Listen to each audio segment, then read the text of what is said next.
مسودے کا ڈرافٹ ہی ابھی تک تیار نہیں ہو سکا، تو کل جلدی کس چیز کی تھی؟ دیکھیے بالکل آپ نے ٹھیک کہا کہ جب مسودے کا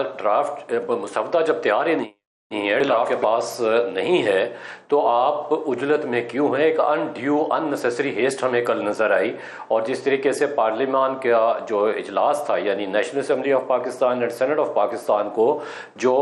ہولڈ پہ رکھا گیا تھا، اس کے ٹائمنگ تبدیل ہوتے رہے، رات گئے تک کوشش ہوتی رہی کہ مولانا فضل الرحمان کو راضی کیا جائے، اختر مینگل صاحب کو راضی کیا جائے، تاکہ وہ جو میجک نمبر ہے ٹو امینڈ دی کانسٹیٹیوشن وہ ان کو حاصل ہو سکے۔ دیکھیے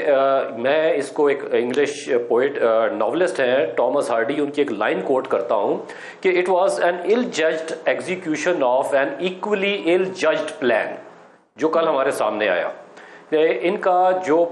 طریقہ کار تھا وہ بھی الجائی تھا، اور جو پلان یہ کیا ہوا تھا انہوں نے وہ بھی الجائی تھا۔ ان کا خیال تھا کہ مولانا اور دیگر لوگ جو ہیں وہ اس عجلت میں ان کا ساتھ دے دیں گے۔ میرا خیال ہے کہ یہ ان کو ناکامی ہوئی حکومت کو۔ بنیادی طور پہ یہ اختیارات کی جنگ ہے، اور اختیارات کی جنگ ہے ایک خاص طبقے کو ایمپاور کرنے کے لیے، وہ جس کو ہم ایلیٹ کیپچر کہتے ہیں، کہ پارلیمان کی سپریمیسی کے نام پہ ایک اور ادارہ جس کو ہم جوڈیشری کہتے ہیں اس کو سب سروینٹ بنانا۔ دیکھیں 1998 میں ایک الجہاد ٹرسٹ کا فیصلہ آیا کیس میں، جس میں سپریم کورٹ کے چیف جسٹس کی تعیناتی کا پروسیجر طے کر دیا گیا کہ دا سینئر موسٹ جج of the supreme court will be the chief justice of the supreme court. تو آپ اس میں مسئلہ یہ ہے کہ اگر ایک طریقہ کار طے ہے تو آپ اس طریقہ کار کو تبدیل کیوں کرنا چاہتے ہیں؟ اس کا مطلب یہ ہے کہ ایک پینل آپ لے کے آنا چاہتے ہیں، اور اس پینل میں سے وزیر اعظم اور حکومت کی صوابدید پر جس کو وہ چاہیں گے وہ چیف جسٹس بنا دیں گے۔ تو اس کا مطلب یہ ہے کہ I would say it would drive last nail in the coffin of judiciary, کہ ہر جج یہ چاہے گا کہ میں اس 3 رکنی پینل میں ہوں اور حکومت مجھ سے نالا نہ ہو اور میں چیف جسٹس بن جاؤں۔ یعنی کہ آپ جوڈیشری کا جس کو کہتے ہیں کہ بالکل ایک بلڈوز کرنا چاہ رہے ہیں۔ اچھا، اس کے بعد آپ دیکھیے کہ جو اس میں ترامیم کی جو شکیں ہمارے سامنے آئیں، سب سے امپورٹنٹ چیز جو ہے جس کو میں سمجھتا ہوں کہ وہ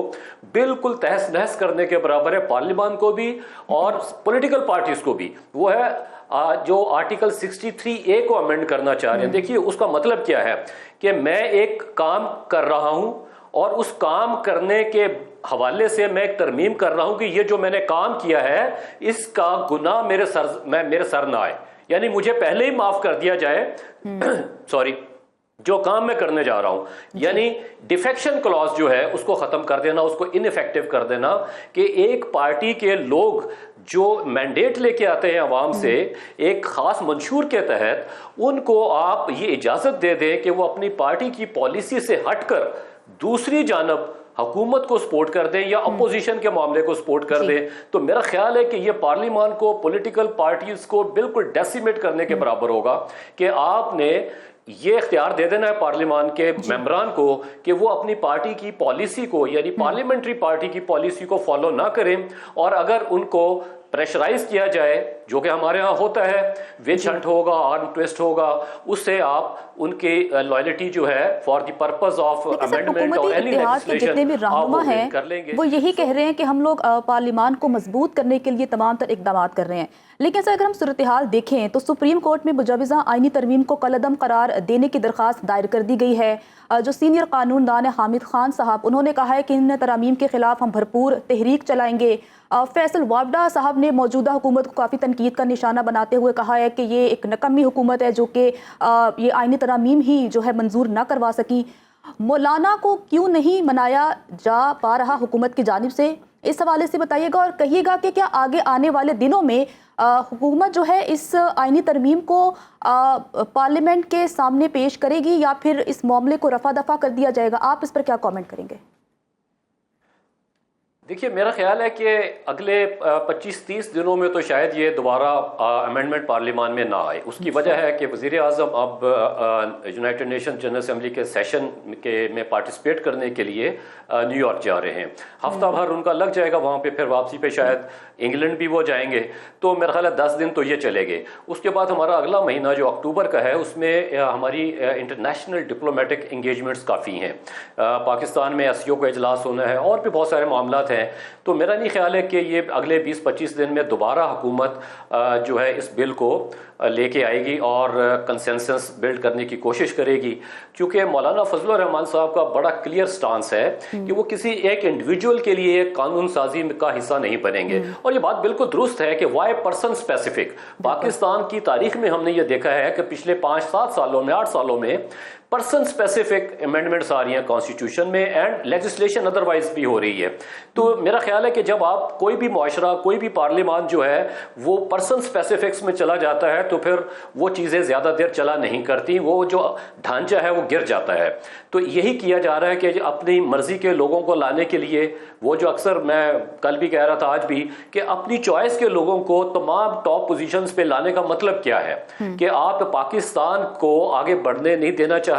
پاکستان میں جمہوریت کو، اداروں کو مضبوط نہیں دیکھنا چاہتے، تو why is it happening in Pakistan? اس چیز کے لیے سول سرچنگ کی ضرورت ہے۔ دوسری بات دیکھیے، جب آپ اتنی سویپنگ امینڈمنٹس لے کے آتے ہیں، چینجز لے کے آتے ہیں، تو اس کے لیے ایک براڈ بیس کنسنسس ہوتا ہے جس کو انکلوسیو ڈسکشن کے ساتھ لانا پڑتا ہے، معاشرے کے تمام سٹیک ہولڈرز کو انوالو کر کے، انٹیلیجنشیا کو انوالو کر کے ایک تھریڈ بیئر ڈسکشن کریں آپ اس پہ کہ اس کے پروز اینڈ کونس کو آپ دیکھیں کہ اس کا ہمیں کیا فائدہ ہوگا لانگ ٹرم میں۔ تو وقتی طور پہ تو آپ ایک فائدہ حاصل کر لیں گے کہ جی ہماری مرضی کا ایک جج فلاں جگہ چلا جائے، ہماری مرضی کا دوسرا جج فلاں جگہ چلا جائے، لیکن اس کے دور رس نتائج کیا ہوں گے وہ بڑے خطرناک ہو سکتے ہیں، وہ جس کی طرف توجہ نہیں دی جا رہی، اور وقتی طور پہ ایڈ ہاک پہ چیزوں کو طے کرنے کی کوشش کی جا رہی ہے۔ مثال کے طور پہ اس میں ایک پرپوزل ہے کانسٹیٹیوشنل کورٹ کی کہ پاکستان کے جتنے آئینی معاملات ہیں وہ سپریم کورٹ آف پاکستان کے پاس نہ جائیں، وہ فیڈرل کانسٹیٹیوشنل کورٹ جو ہوگی وہاں پہ چلی جائے۔ اب ججز کی جو عمر بڑھانے کا معاملہ بھی تھا کہ جی وہ بڑھائی جائے، تو اس کا مطلب ہے کہ موجودہ کچھ ججز جو ہیں ان کی عمر بڑھا کے ان کو وہاں پہ تعینات کر دیا جائے، اور جب وہاں پہ جائیں گے، خاص طور پہ قاضی فائز عیسیٰ صاحب جو ہمارے چیف جسٹس، ان کے حوالے سے یہ بات ہو رہی ہے، تو کیا قاضی فائز عیسیٰ صاحب جو ہیں اور چند اور ججز جو ان کی ریکمنڈیشن پہ وہاں پہ جائیں گے،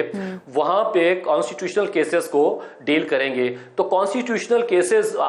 سمجھتے ہیں کہ پیپل ڈونٹ انڈرسٹینڈ کہ سب سے پہلے کیسز کون سے آئیں گے وہاں پہ۔ اس وقت پاکستان تحریک انصاف سے متعلقہ بہت سارے کیسز جو ہیں وہ سپریم کورٹ اور دیگر عدالتوں میں موجود ہیں، تو وہ جائیں گے وہاں پہ، تو ایک امپریشن یہ کریٹ ہو رہا ہے، پرسیپشن بھی یہی ہے، and perception is stronger than reality, کہ جناب یہ خاص طور پہ ایک ٹارگیٹڈ موو ہے کہ کسی ایک پولیٹیکل پارٹی کے حوالے سے اس کو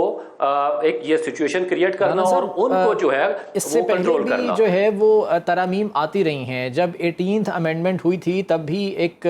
لانگ ڈسکشن ہوئی تھی، سیشنز ہوئے تھے قومی اسمبلی کے، اور اس میں باقاعدہ بحث ہوئی تھی، لیکن اب کی بار ہم نے بہت ایک عجیب سی صورتحال دیکھی۔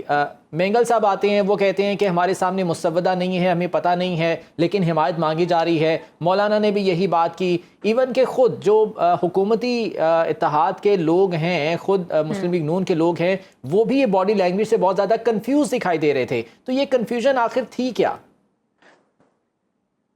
دیکھیے، پہلی بات تو یہ ہے کہ اس ڈرافٹ کے بارے میں کسی کو معلوم نہیں تھا۔ مولانا فضل الرحمان کے جو سپوکس پرسن ہیں اور ان کے بہت قریبی ساتھی، اور جن کو یہی ہم کہہ سکتے ہیں کہ اگر وہ بات کر رہے ہیں تو وہ مولانا فضل الرحمان ہی بات کر رہے ہیں، وہ ہے مولانا غفور حیدری۔